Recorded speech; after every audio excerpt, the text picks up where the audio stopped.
29.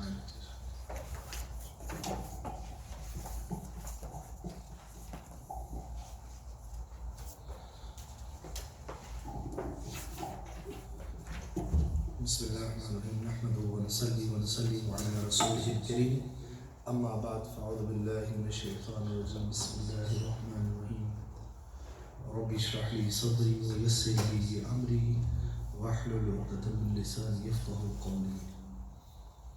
So Bismillah, we'll start from page 129 about the crescent moon, the hilal. So far what we've done inshallah is the different types of fast, and generally not just the fasting of Ramadan. We talk about the different levels of fast, the fard fast, the sunnah fast, the nafil fast, when it's makruh to fast and when it's impermissible to fast. Inshallah, today we're starting on sighting of the moon. As we know, every Islamic month, it starts either it's either 29 days or 30 days. So Islamic months vary between 29 and 30. Like the English calendar, every month has a fixed amount of days. Apart from February, which is every leap year, every 4 years, there's 29 days. Other than that, there's 28 days in the month. But for the Islamic month, every new month, and this, normally for people, they experience this in Ramadan and the 2 Eids, because that's the only time they actually pay attention to the Islamic calendar, is when has Ramadan started, why is there a difference of opinion between the imams and the masjids, why are some people starting the month today, some are starting tomorrow. But those who are more informed and more connected to the masajid, they will know that every single month this happens. So all 12 months of the Islamic calendar, every month moon sighting has to be done. And then the announcement will be done, okay, the next month Muharram has started, then Rabiul Awwal, whatever month becomes in order of the months obviously. Then at the start of the month and at the end of the month, the moon sighting is done. Normally it will be done on the 29th. If the moon is sighted, then there's only 29 days in that month. If the moon is not sighted, then you complete the 30 days. After 30, automatically becomes the next month. So now, if someone listening knows which month is it now Islamically? Shaban. Okay, Shaban. I know you're trying to look at the board behind me. So, okay, it's before Ramadan, it's Shaban. In the month now, for Shaban, on the 29th of Shaban, the 29th will vary as well. Why? Because the start of Shaban, the end of Rajab, right? At the end of Rajab, the 29th of Rajab, the Imams or those who qualified, they went, done the moon sighting. Some said, okay, we've seen it in Morocco. Some said we've seen it in Saudi Arabia, whichever country they follow. And hence, they started the fasting at their month. So then the start of Sha'ban for us and the other group was done on a different date. So now, the end of Sha'ban, the 29th, according to us, will be one day after day 29th. Right? So on the 29th of Sha'ban, you go outside to obviously places where you can see the moon, and then if there's a positive moon sighting, automatically the next day will be the first of Ramadan. If the moon is not sighted, then you complete 30 days of Sha'ban, then automatically then there's no 31st in the Islamic month, so automatically then after the 30th it'll be the first of Ramadan. And hence, same with the month of Dhul Hijjah, before in Dhul Qa'dah the moon is sighted on the 29th, if you see, the next day is the first of Dhul Hijjah, and then obviously on the 10th of Dhul Hijjah will be Eid. So automatically 10 days in advance, in that one. Whereas for the Ramadan, end of Ramadan, you wait until the 29th of Ramadan, the moon is sighted, then automatically, after the 29th, we'll consider Eid the next day. If the moon is not sighted, then 30 days after Ramadan will be completed, and automatically the next day will be considered Eid. So this is how the Islamic months work, and this happens all 12 months. Right? So he said the beginning of the month of Ramadan is established either by sighting the crescent moon or by completion of 30 days of Sha'ban. One may not fast on the day of doubt, Yawm Shak, except as a nafil fast. Why is the Yawm Shak? Yawm Shak is, imagine you live in a place where it was difficult to see the moon. And some people, they said we've seen it, the others said we looked for it, it wasn't possible. So now there's a disagreement of sighting the moon. So it's become a doubtful day. Shall we fast or shall we not fast? Shall we fast? On that day you can't fast. The fast of Ramadan. So imagine the 29th in a certain country or a certain area, the people who sight the moon, some say it wasn't possible, it was just too cloudy. And the others say, no, we actually seen it. Now, one group is saying it's cloudy, we can't see. The other group is saying, no, we've seen the moon. Now there's ikhtilaf and there's a disagreement. So now is the doubt, shall we start Ramadan tomorrow or shall we not? If you're in a doubt, then you can't start Ramadan. Then you complete the 30 days of Sha'ban and then you start Ramadan. But if you want to fast on that day, some people keep the intention, I'll fast if it's Ramadan, my roza will be done. If it's not Ramadan, then I'll get nafil. You can't do that. Either you make a firm intention that it's a nafil fast, or you make a firm intention that it's a fasting of Ramadan. So if it's the day, according to the Hanafi school, if it's a doubtful day, then you don't fast, you complete Sha'ban 30 days, and then you start the fasting of Ramadan.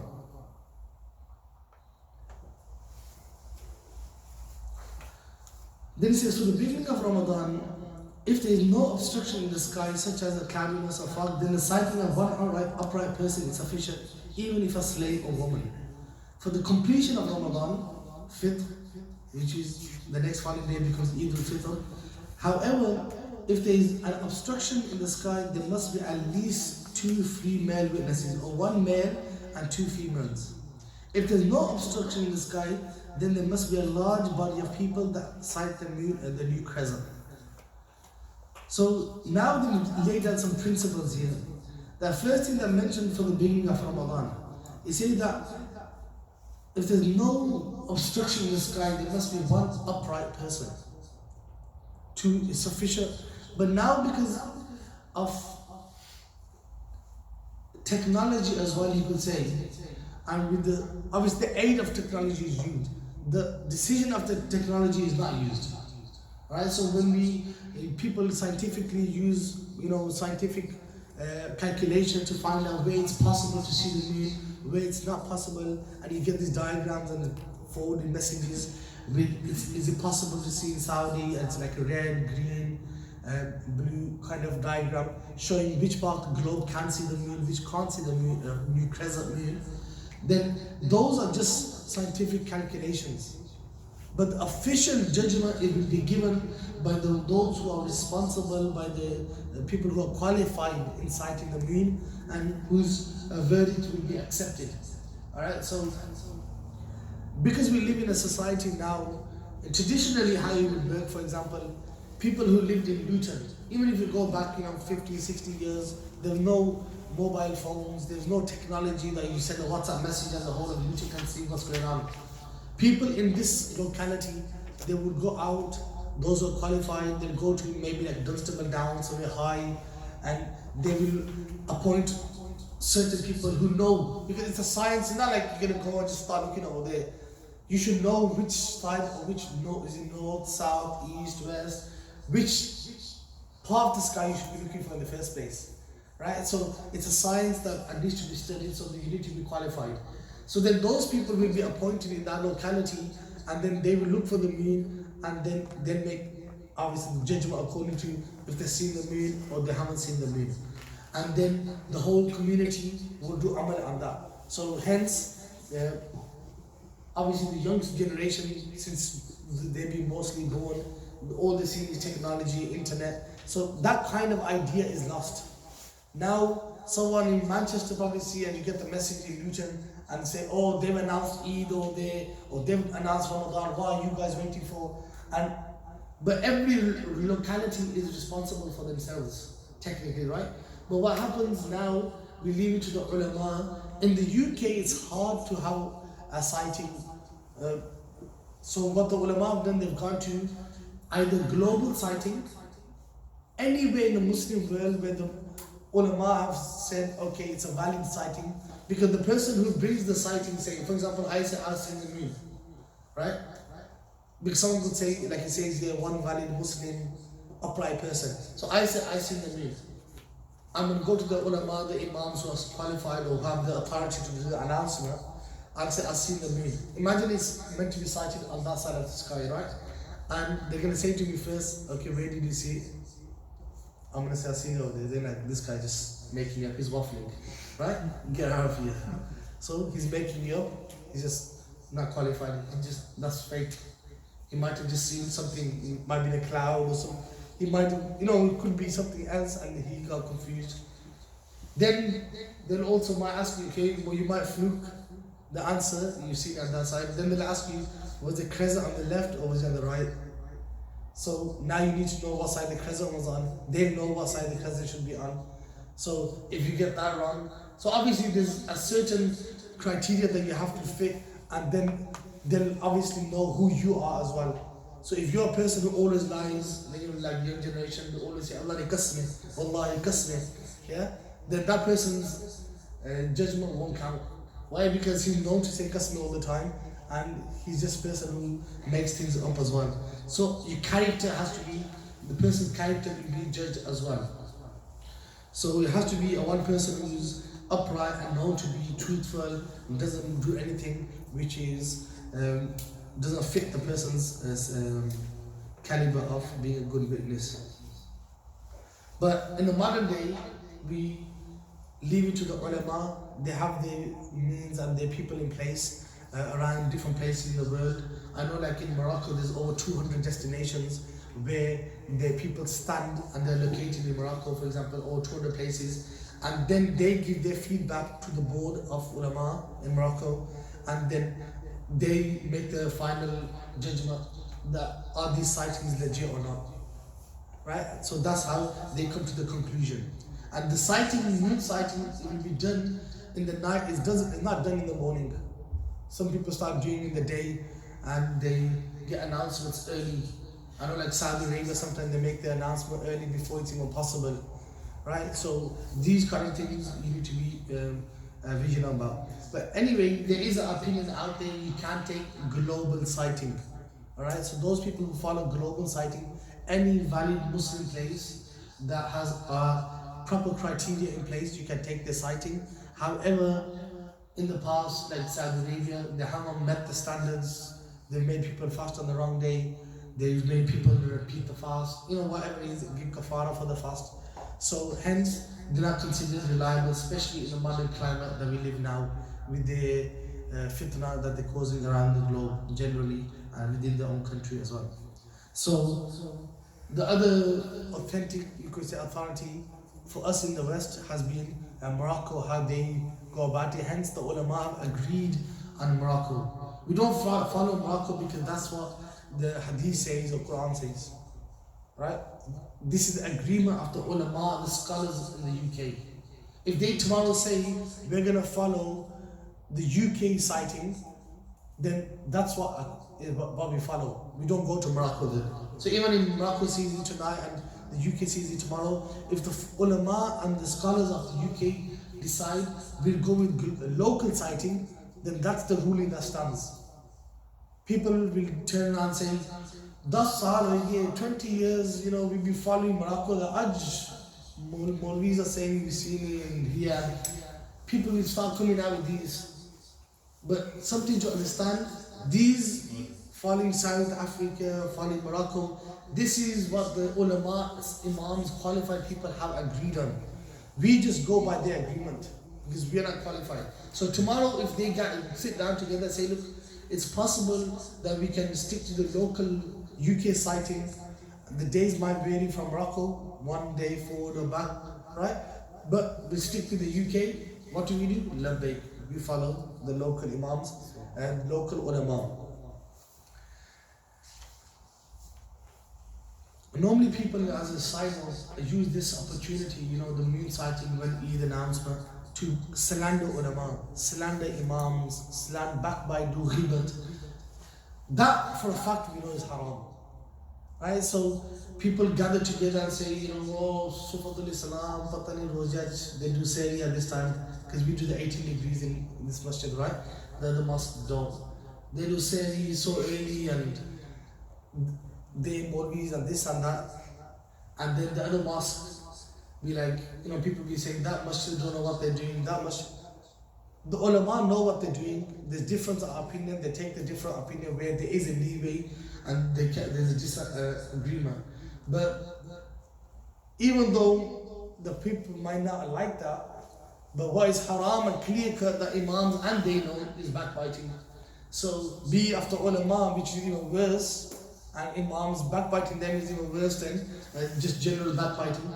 So as public, keep that in mind. So next time someone's trying to entertain and make some gossip, that what this mosque doing, what time your mosque doing, Sari, what this Molvi is doing, then your job as a student of knowledge, as a Muslim, is to stop them in the way.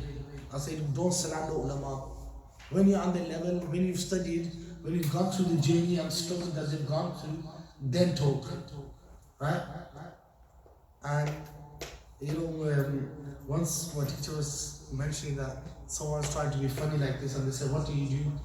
And he said, "I'm a mechanic." Said, "Stick to cars then. Yes, stick to your field. Yes, the way I don't go to your garage and say, no, actually, I think you should put it on the bonnet this way. I think you should fix the engine this way. I'm not qualified, so I'm not going to comment on your mechanic work. Same way, you don't tell me to do how to do my job." The part down here with the 2 females. What's the wisdom behind that? If you could say. What do you mean? Because 1 male or 2 females? modern day people will say like some things about that. The wisdom, I don't know. Obviously, the ulama will know why. The ultimate obviously the reasoning behind, but that's how the Sharia has stipulated it. While the deeper wisdoms behind that, then Allah subhanahu wa ta'ala knows how He's created women. I don't want to say He's created them not bright or anything, but there is everyone naturally in the right has their own position in society. Men are given their roles and tasks in society, women are given their roles and tasks in society. That's how Allah subhanahu wa ta'ala has created. There's no like the gender roles, but in the modern day I know this would like 1 male is equal to 2 females in witnessing. It'd be considered as misogynistic, or where you're trying to say women are dumb, or Islam is against women. It's not. Right? There's deeper wisdoms in it, and those who stick to these wisdoms, then they see the fruits of them. Those who don't, then obviously they can see how the society generally is failing. But that's a different topic, inshallah. We'll discuss that at a different time. So this is how generally the moon sighting the months start. So the basic principle will be, if the moon is sighted, you start the month. If the moon is not sighted, you complete the 30 days. And then for us in the UK, we go by the fatwa of our ulama here. Right? So those who follow Ahl Sunnah wal Jama'at, they stick to their own ulama, what their teachers are saying, and they follow that ruling. And those who say that you have to follow Saudi, there's no evidence, nowhere does it mention that follow Saudi. But other people, or the modern time, people are a bit gullible and they fall for this trap that how could you not follow Saudi? Makkah's there, Medina's there, and how could you not follow? That is like, just emotional blackmail. But in reality, there's no such principle that if Saudi does it, you do it. If they're wrong, they can be wrong, and they have been wrong, the announcements. And so it doesn't mean that we blindly follow them. So there's no criteria as in following Saudi. So those who want to follow them, Bismillah, go. That's your own choice. But remember, generally Islamic principle-wise, anything that the ulama give you and you want to go against that, then that's going to be your responsibility on the Day of Judgment. Right? So, for example, in the Hanafi school, Imam Abu Hanifa has given, and the school itself, all the scholars have come up with these rules in this book, right? Now, if you say, I read something in Bukhari, I'm going to follow that. I read something in Sahih Muslim, I'm going to follow that. And it contradicts the school. The research of thousands, if not millions of ulama in every school. Right? So if you go against that, then on the day of judgment, you're on your own feet. So if you're wrong, you're wrong. But if the ulama or the school is wrong, the ulama who done the hard work and effort came to those conclusions, then they still get the reward for their mistake.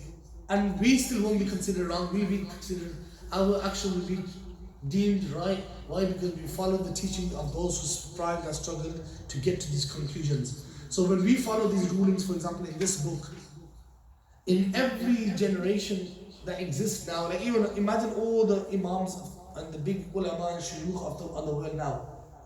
They've studied these books and they looked into the depths, what's the evidences, Quran, Hadith behind this. And then imagine their teachers and their teachers, and all the generations of hundreds and millions of ulama to Imam Abu Hanifa rahimahullah ta'ala, or the chain of the Shafi school going to Imam Shafi, the chain of Imam Malik going to Imam Malik.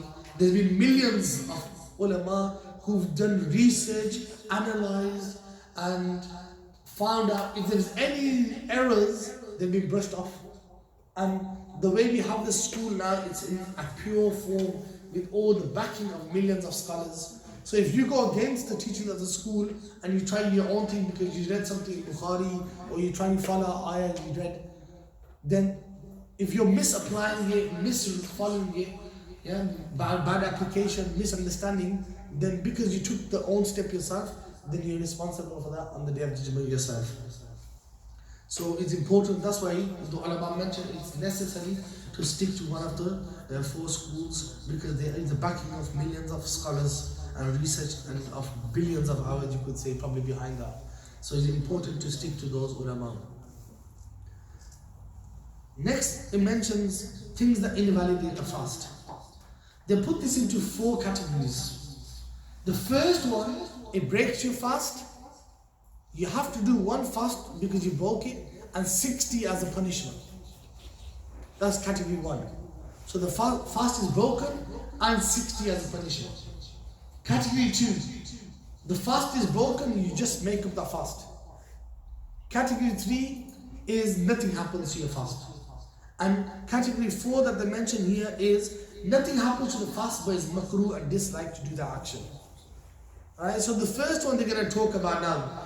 If you do one of these things, your fast is broken and you have to do the one fast again, obviously, but you have to do 60 as a punishment to make up those fasts.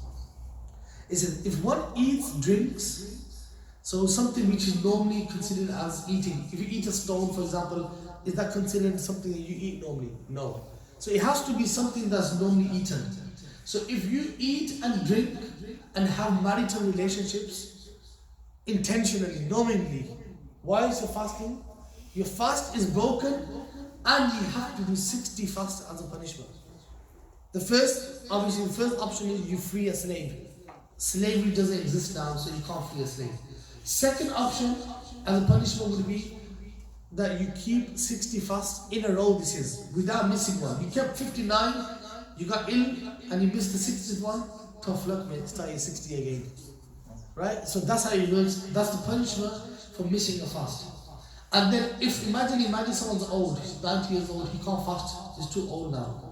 Or he's got a serious illness that is lifelong, and like cancer for example, and it's severe that he can't fast anymore. So that person came to this third step, which is paid for each fast, which would be like £7 in the current climate, £6-7 for each fast, and he paid for his fast, which will work out to 7 times 13 make £210, right? Good maths. And so it'll make average £210, and then you pay that money, one for each fast that you have missed. But that'll be or you feed either one person 2 meals, or or one person 2 meals for those amount of days, or you can do the other way by paying the equivalent in money value as well.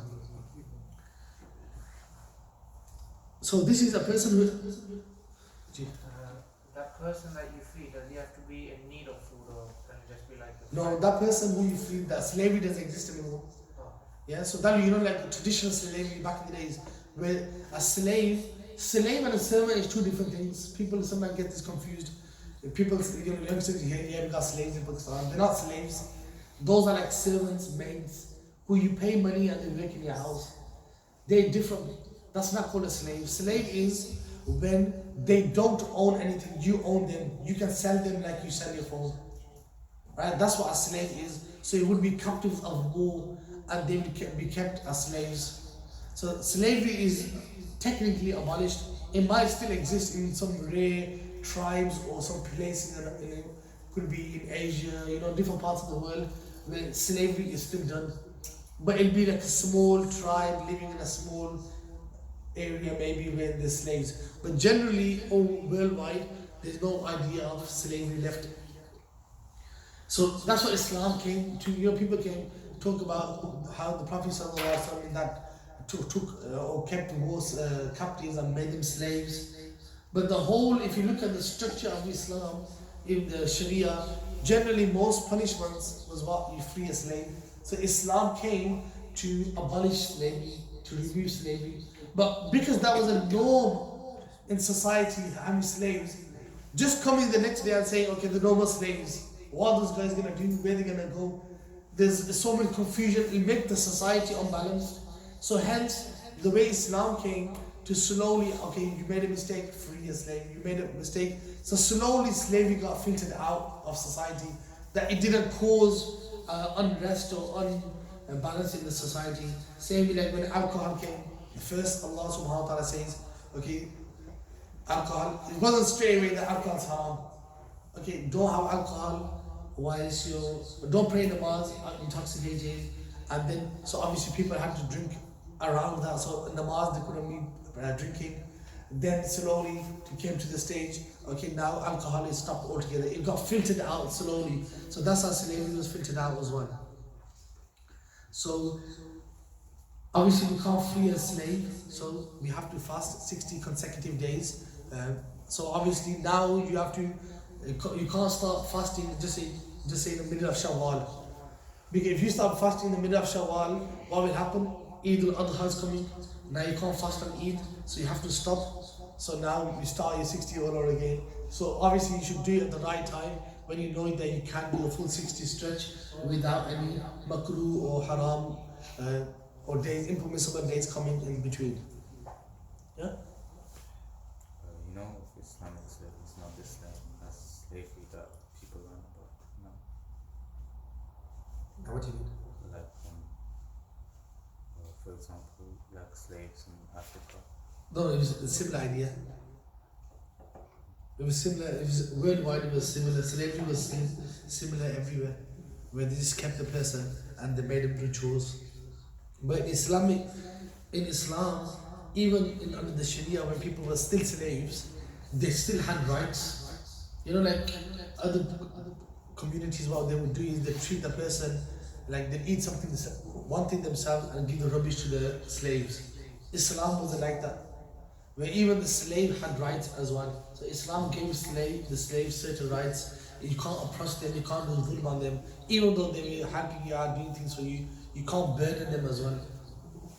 So it wasn't similar to the slavery that the disbelievers they applied.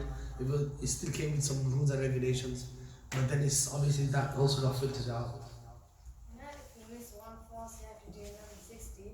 So if you miss two, you have to do 120. Okay, that's a good question. The first part, if you miss a fast, that's in the next category. But you only do the 60. This is something important to keep in mind. If you eat, drink, and have marital relations intentionally and purposely, right?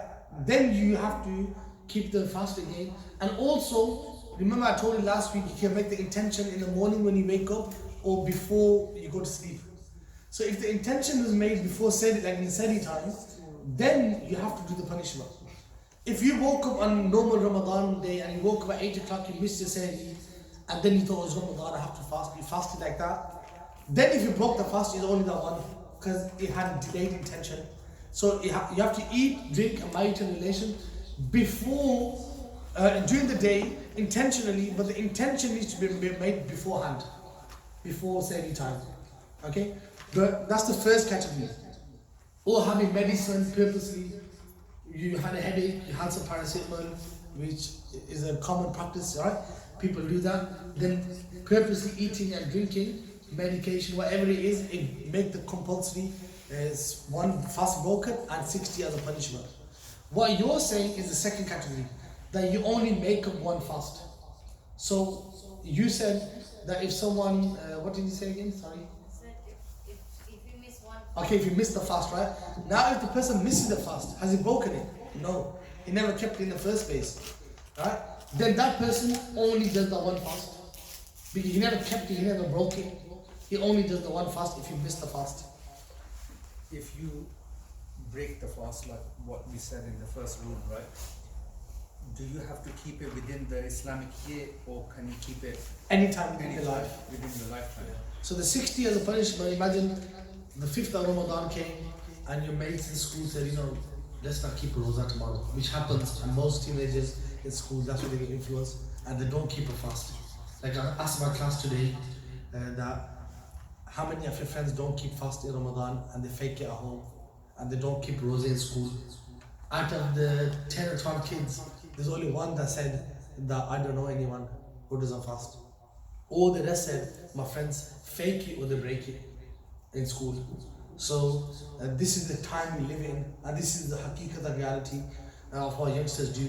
So breaking the fast would make you 16 fast, and even if you fasted the whole of your life, you can't get that reward of one fast of Ramadan. That's how precious the fasting in Ramadan is, that if you miss it, or you broke it, whatever you did right, and you missed the fast, all your life if you fasted, 50 years, 60 years after that, you can't get the same reward of the one fast of Ramadan. Right? So that's how important it is, and that's how virtuous it is to fast in the month of Ramadan. So the first category that I mentioned is that if you do these things by purpose, you break your fast, and a 60 as a punishment. The second one they mention here is, or another idea they mention here, forgetfulness. There's three things. One is purposely eating and drinking, one is by mistake eating and drinking, and the third is forgetting and eating and drinking. Purposely, obviously the fast is gone, and it's 60 as a punishment. Forgetfully, like for example, you forgot you were fasting. Sometimes you wake up in the morning, start having breakfast, and then you're like, oh, I'm fasting, right? That's different. Your fast does not break if you forgot. So, but there's a ruling to forgetting as well. This is important. I forgot I'm having my breakfast and I'm having some pani in the morning. You walked in and you're like, are you fasting? Is Ramadan? The person who's drinking, any food that's still in his mouth, if he swallows that after being told, the fast is broken. Right? If he continues to eat, he's broken the fast. But he has to immediately stop. But whatever he's ate, then that is a ni'mah, blessing from Allah subhanahu wa ta'ala. Allah fed him without losing reward. Allah fed him without breaking his fast. So he's got the fast and he's got the munch. Yeah, that is a blessing from Allah subhanahu wa ta'ala. So it's nothing bad that you've done. If you forgot, you ate, say Alhamdulillah. Allah gave you food, and Allah knew maybe you couldn't last the day. Then maybe you needed that energy, and Allah made you forget. And you had your munch, Alhamdulillah. You got your whatever you eat in the morning, yeah, unda bread or whatever it is, right? And your cocoa pops or something, and you got your fast as well. That's if you forget. But the person who sees someone who forgot, imagine I walked in and you were eating. It's necessary for me to tell you on the spot. If I say, look, let him enjoy a bit, he doesn't know, he forgot, let him munch a bit. I'm sinful for letting you eat. Because I should stop you and remind you, hang on a minute, aren't you fasting? If it's not supposed to be eating, then the person, he stops immediately. But it's slightly different if it's an elderly person. If you walked in and just imagine you had a grandparent at home who's really weak and they're fasting, and you think, you know what, the fast is really hard for them, they forgot, let them just munch a bit. Just so that they can survive the fast, you're allowed to let them have 1-2 more bites and then remind them afterwards, say, you're supposed to be fasting. But just enough for if you feel that they're going to be too weak to fast and manage the day and they forgot, so you let them take the advantage of that and you let them eat a bit and then you say, look, it's Ramadan, you're not supposed to be eating. And then obviously they'll stop eating. But for general rule is, you see someone eating, then you stop them or remind them straight away. If the person stops, then if the person immediately stops, obviously he's fine. If he carries on eating, he's broken his fast now because now he's aware of the fast. The third category was a person who mistakenly. So the first one, intentionally, it's broken. Forgetfully, nothing happens. The third one is by mistake. You know you got roza. This is what mistake is. You know you're fasting. Now you're rinsing your mouth in wudu. You know you're conscious that you're fasting and you swallowed the water. Your roza is broken. Because you knew you were fasting. So you should have been more careful. So you're rinsing your nose and the water went down your nose. Your fast is broken. But it's a mistake. So it's only one fast that you make up. You don't do 60 as a punishment. Because you did on purpose to do it. It is by mistake. But the fast is still broken. But the rule for a broken fast is you still have to fast the rest of the day. It doesn't mean that just say, you went to school, you had a lunch with your friends, you thought, you know what, my roza is broken. And now later you see something nice, you're like, I don't have a fast anyway, let's eat again. No, you've done one guna, you've broken it. Now continuously eating by purpose afterwards is showing more disrespect to the hukam of Allah subhanahu wa ta'ala. Once you made a mistake, you got encouraged, you got influenced, you done the crime, right? Obviously you do the punishment for that. But now after that, you should still avoid eating. This is same for a woman, for example, she starts a monthly cycle, her roza is broken. But out of the other for the fast, she should still avoid eating. Right? Unless she requires it for health benefits, she might feel weak or whatever, she requires it. But even that eating should be done in parda. Traditionally, women who couldn't fast in the month of Ramadan because of their monthly cycle, right? They would still in front of the family, the kids, the whole family, they pretend they're fasting.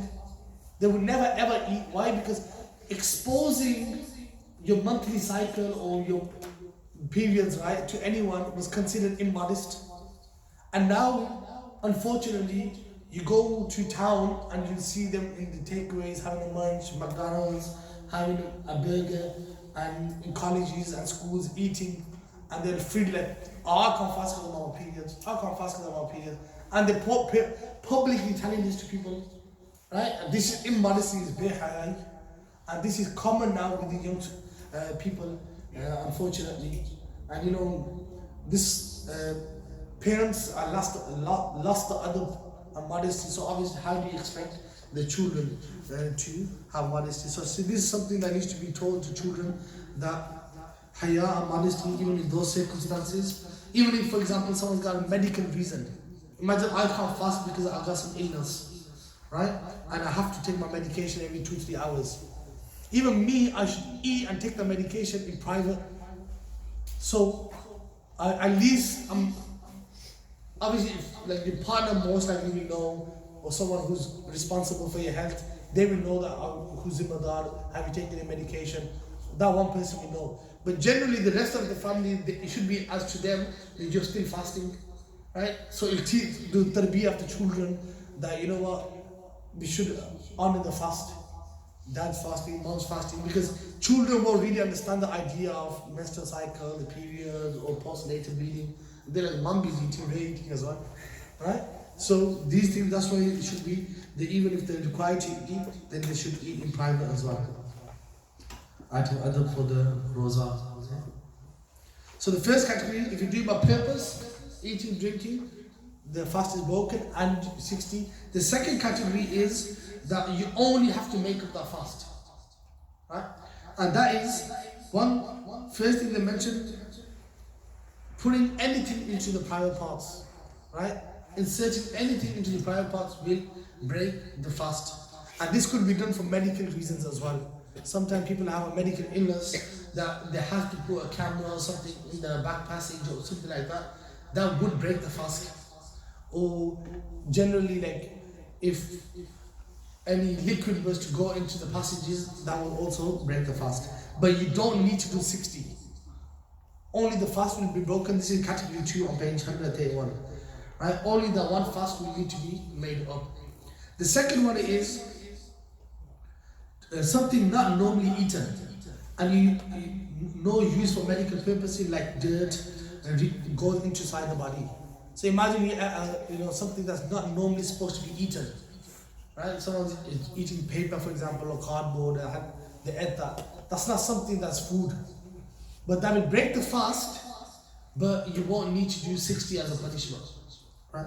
Third is accidentally swallowing water, like I mentioned, you do wudu, you accidentally swallowed it. Yeah, that's a mistake. Fast is still broken, you don't do 60 as a punishment. Right? So if you do wudu and it's accidentally swallow the water, that's why when you do wudu while you're fasting, you don't gargle. Gargling is not allowed. You only rinse the front part of your mouth, you would say, and you won't gargle because you're gonna end up taking. Same way when you're rinsing your nose, you don't sniff the water up. You just rinse, you just put the water like that, and whatever is cleaned is cleaned. This one on the handle. Was you? Wife needs the person. Wife needs the person. Yeah, so that's mentioned here as well. So that'll be in this category. Oh, the next one, sorry. So the next thing they mentioned here is if someone forces you to break the fast, right? Sometimes you might come across that scenario that you might be forced to break the fast. The fast will still break. You can't say I was forced. So imagine when I went to school and the boys are like, we're going to jump you if you don't fast. We're going to knock you out. If you don't break the fast, you better have this drink. And then he gets scared, right? And then they hit him and then he ends up drinking. If he does that, the fast is broken. But you don't do 60. Now obviously you're purposely going to drink, right? Because you don't want to get beaten up by someone. So the fast will still be broken. But it won't be 60 as a punishment. Because you are forced to do that and you don't need to do the 60 as a punishment. The next, on the next page, is eating even intentionally in the daytime for a fast that you made the intention later after Fajr. Right, like I mentioned, the intention for Ramadan, you can make it before Fajr, the Sahri time, or after Fajr until midday, until Zawal. So any roza you made an intention, the fast you made an intention after Fajr, then even if you ate intentionally, you just got the one fast to do. Because it was a fast with a delayed intention. Next, it mentions, it's straightforward, that due to physical contact with the opposite gender, if you release, then that will break your roza, that will break your fast, right? But this does not include having a wet dream, for example, or experiencing that just by looking. Yes, or thinking, someone might be thinking too much and then something might happen, right? So if they have the experience by physical contact, like maybe kiss their wife or something like that, right? That would break the fast. But if that other thing happens with it, but if it doesn't, then obviously the fast is not broken. Next is pouring something into the body cavity of a sleeping person. So this is obviously going to be someone just doing a prank on someone and then they break their roza. And so imagine Qasim is sleeping and then we put water in his mouth. He wakes up and we're like, we gave you water to drink and he swallowed it. Now he's conscious and he knows that's a fact that's happened. We recorded him as well, right? Then his fast is broken. Because so he says here, pouring water into a cavity of a sleeping person. So someone can break your fast for you as well by doing some prank on them. Next is self-induced vomiting, which is a mouthful. Mouthful, definition of a mouthful is generally when you talk about wudu as well, like if you vomit a mouthful, wudu breaks. Or if you force yourself to vomit a mouthful, your roza will break, your fast will break. Mouthful means you can't keep your mouth closed. So there's two types of vomit. One is you might vomit and it'll be in your mouth. You can hold it, you can spit it out to the bin, whatever, right? The second type would be you can't keep your mouth closed, that's considered a mouthful. So if you force yourself to vomit and it's more than a mouthful, your fast is broken. But if it's less than a mouthful, your fast will not be broken. Now they mention some extra notes that in the footnote, which are not at the top of the book. So footnote 502. The first thing they mention is, and these the next one, they break the fast, but you don't need to do 60 as a punishment. So all the top 10 are like the 7, 8 we did, right? All of them, they break the fast, but only one fast needs to be done. Now they give you a list of a few more things. They say putting oil into the ears, right? So he says depositing oil into the ear as medicine, intentionally or not, it will break the fast. There's difference of opinion. One opinion is the mouth, the nose, and the eyes. Anything that goes in them breaks the fast. The other opinion is the mouth, nose, and the ear. They break the fast. So traditionally, it was considered the eyes had a passage to the throat, and the later opinion, the ears have a passage to the throat. But then the ear one is slightly technical. If you have a broken eardrum, then the fast breaks. If you don't have a broken eardrum, then the fast won't break. But this book gives the opinion that you put anything into the ear, the fast breaks. That's the traditional opinion. And why? Because surma used to be worn in the eyes during fasting in the time of the Prophet ﷺ. And anyone who's put surma or antimony, you want to call it, into the eyes, you notice if you spit, it comes out in your spit. Right? Why? Because there is a connection to here. So it was understood that if you put something in the eye, it won't break. If you put in the ear, it would break. But modern opinions, or the later opinion, is the eyes, mouth and nose break and the ears don't. But some ulama still give the verdict of the tradition. Ears, mouth and nose do, eyes don't. So because both opinions are there, what's the best thing to do? Don't do any of them. Yes. Right? Avoid ear drops and eye drops. Avoid both of them. But obviously it depends on your circumstances, and you get a personalized fatwa for yourself. Imagine someone has dry eyes or they have some eye problem that they need to regularly take eye drops. Then obviously they'll speak to their imam or their local mufti, and they will tell them, okay, you follow this fatwa where as you're allowed to take your eye drops. Or it might be someone's got ear problem, lifetime one, and over that they can't miss the fast in Ramadan, so they might need to have ear drops on a regular basis. So then they'll follow the opinion that the ear drops won't break it, the eye drops will, and so on. But obviously that'll be circumstance based. But generally, overall, it would be the best opinion is for all three, mouth, nose and eyes, or mouth, nose and ears, all four will break the fast. But you don't, if it's done unintentionally, but you have done it knowingly, then your fast is broken. But you only obviously have to make up the one fast. The second dimension is unintentionally swallowing rainwater or blood or snow from outside the mouth. So imagine you're walking down the street and it started raining heavy and it's dripping down your face and it's on your mouth and you start swallowing it. If you do that unintentionally, like one is intentionally, purposely make the intention, I'm going to swallow this water, I'm thirsty. Fast is broken and you do the 60 as a punishment because basically you drank something. But if it's unintentionally got in your mouth and you're conscious of your fast, but it's heavy rain, it's got in your mouth and you end up swallowing it, then your fast is broken. Same with the bleeding inside your mouth. If you have a gum infection, for example, you're bleeding inside your mouth. If you spit out, if it's whitish yellow and you swallow it, nothing happens. It's considered to be saliva. If it's more inclined towards blood, i.e. you can tell obviously when you look at it, if you think it's more blood and less saliva and you swallowed it, your fast is broken. Right? So even if the bleeding is from inside your mouth. So you have to keep that in mind.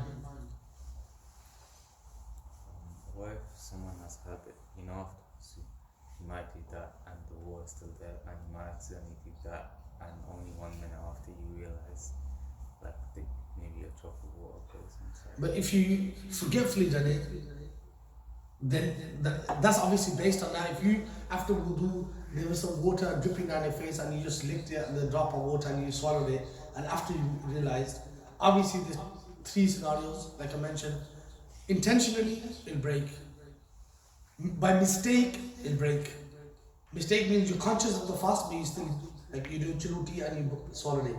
Third one, if it is forgetfully, you totally forgot about the fast, you just drank it, then nothing happens. So you have to judge what position you were in, if it's intentionally, mistake, or forget. Yeah? So that's what matters. The next dimension here is, even if you it says here, ingesting leftover food that's in one's mouth. So if there's something, you have, most people have like paratha or something in the morning, right? For especially Pakistanis, for suhoor. So if you have some piece of paratha left in your mouth in the morning with your chuza salan, right? And if it is more than a chickpea size and it's stuck in your tooth, for example, and you swallowed it, the fast is broken.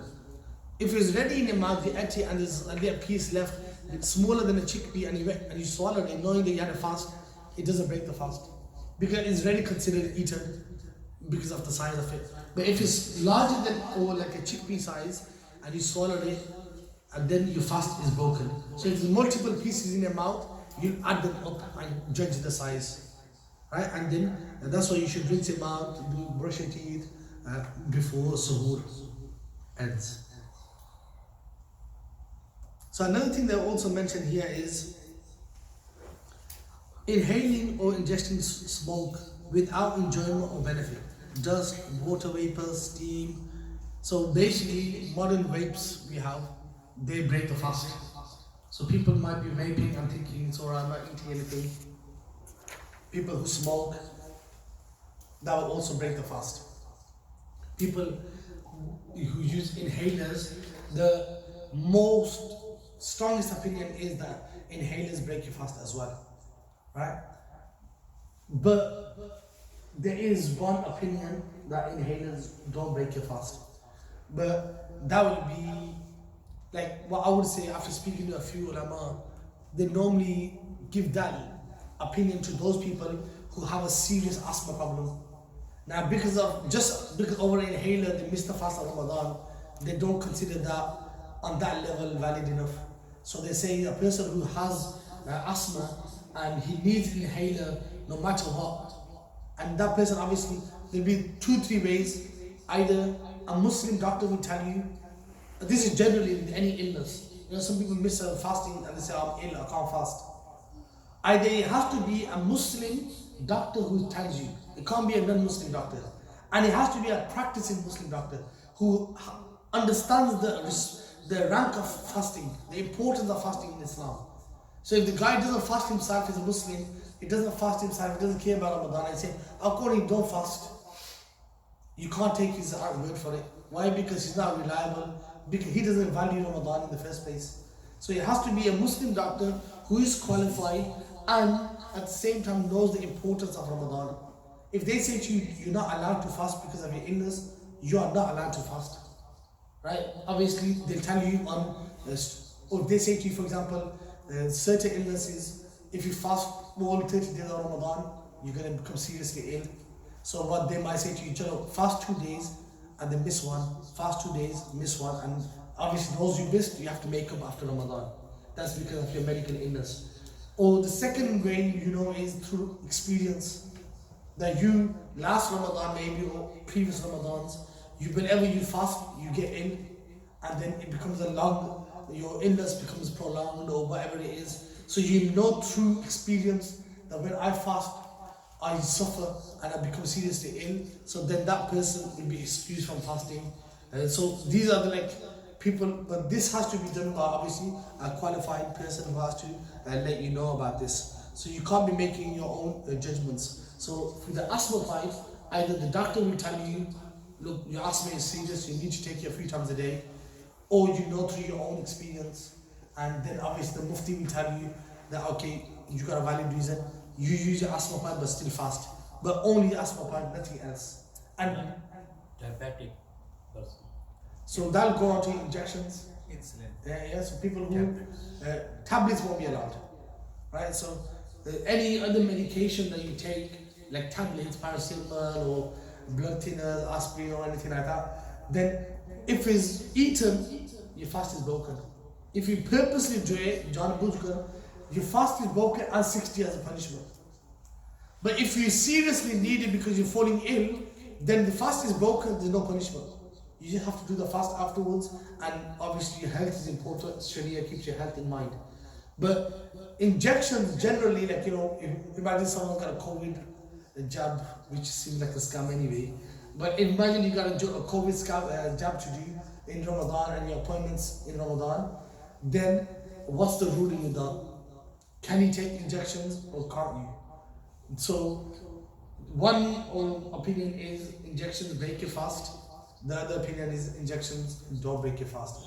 The other opinion is that if they only break your fast if they are of any nutritional value, they give you any mental strength or physical strength. So if it's giving energy to your brain or your body through the injection, then that breaks your fast. The injection does. And some, if it travels to your stomach, the injection. Obviously, every injection has its own role.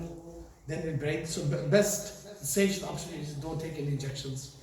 And if you are going to take an injection, then find out what injection it is, what it's going to do, and find out from a Muslim doctor generally as well. And then get that advice, and then ask your imam if you're allowed or not. So if because my father has his diabetes, so if his glucose levels, blood levels went down, sugar levels went down, and you could go into a coma, or it goes down, you could go into shock, So if he was to take insulin, you have to give it to him, otherwise he will die. So what? Then it's false for him to take the insulin. So he has to take it straight. Yeah. away. So, but it'll be obviously circumstance based. All this, there's not one answer that fits all when it comes to medication. Like for example, someone who might take insulin, right? But they can take it at sahri time or at iftari time. They know that works for them. It's fine. They can manage the day, and as long as they've taken it one in morning, one evening, sahri and iftari time, and they know I manage. One person, he knows that look, I can't survive one day without it. When I tried one fast, I got ill. Then I missed some fast. Then I tried it again, I got ill again. So that person knows I can't survive. So then, if he knows the illness is lifelong, then he will have to pay for his fast. That's only a person whose illness is going to be for the rest of his life, and he knows that. It's confirmed. Like for example, an old person, 90 years old, he can't fast because he's too weak. Obviously, every year he's going to get weaker. He's not going to get younger. So that person starts paying from the point that they know that they can't ever fast again. But a person who can fast, but temporarily they can't fast, maybe 2 months, 3 months, he doesn't pay for the fast. He will still do the fast, but he will do them after 2 months after his medication. Right? So obviously that is scenario based. Some person, they know they can do 2 fasts, they miss one, they survive. Some maybe one on, one off, one on, one off. That might suit their medical needs. Some people, they might, like for example, I know my grandma, she's on all these medications, but she doesn't have sahri and iftari time, she still fasts. So, and she's not affected by it. But I know another relative who is affected, so they have to go one on, one off like that. So obviously, it's all scenario based. Staji, if a person is very old, like you said, if they're 90 years old and then they have to give kafara for the fast that they've missed, just say if that person doesn't have enough money to give the kafara, then what about this ruling? I'll have to double check that. But generally, obviously, he might be. I'll check that for you. I need to double check that one. So they need to pay kafara, but they don't have money for kafara. Yeah, if they don't have it, for example, if there was They're poor. he's going to become an old age pensioner, or he's in a climate where it's very difficult for them to survive anyway, i.e. poor. So what will that person do? in that case, I'll double check that for you, inshallah. because I'll then just check zakat will be liable for them as well. So then, if you're going to give them zakat and then you're taking it away from kafara, then it. Yeah, so the person who's poor, fakir, and so obviously that person, I'll double check for you, but generally a person who these payments become necessary on is person who's rich in the first place. Right? Same like, Sadaqatul Fitr, all these charities that we give, generally the condition for them is that you have to be Sahib al-Nisab. Right? So if the person is not Sahib al-Nisab, he doesn't have money to give, but what would be the alternative for him, you want to know? I'll check that up, inshallah. Inshallah, we'll stop here and we'll continue from here next lesson. Inshallah. If you have any questions, yeah, inshallah. آمين. اللهم ربنا آتنا في الدنيا حسنة وفي الآخرة حسنة وقنا عذاب النار. اللهم إنا نسألك علما نافعا ورزقا طيبا وعملا متقبلا. وصلى الله تعالى على حبيبه محمد وعلى آله وأصحابه أجمعين برحمتك يا أرحم الراحمين.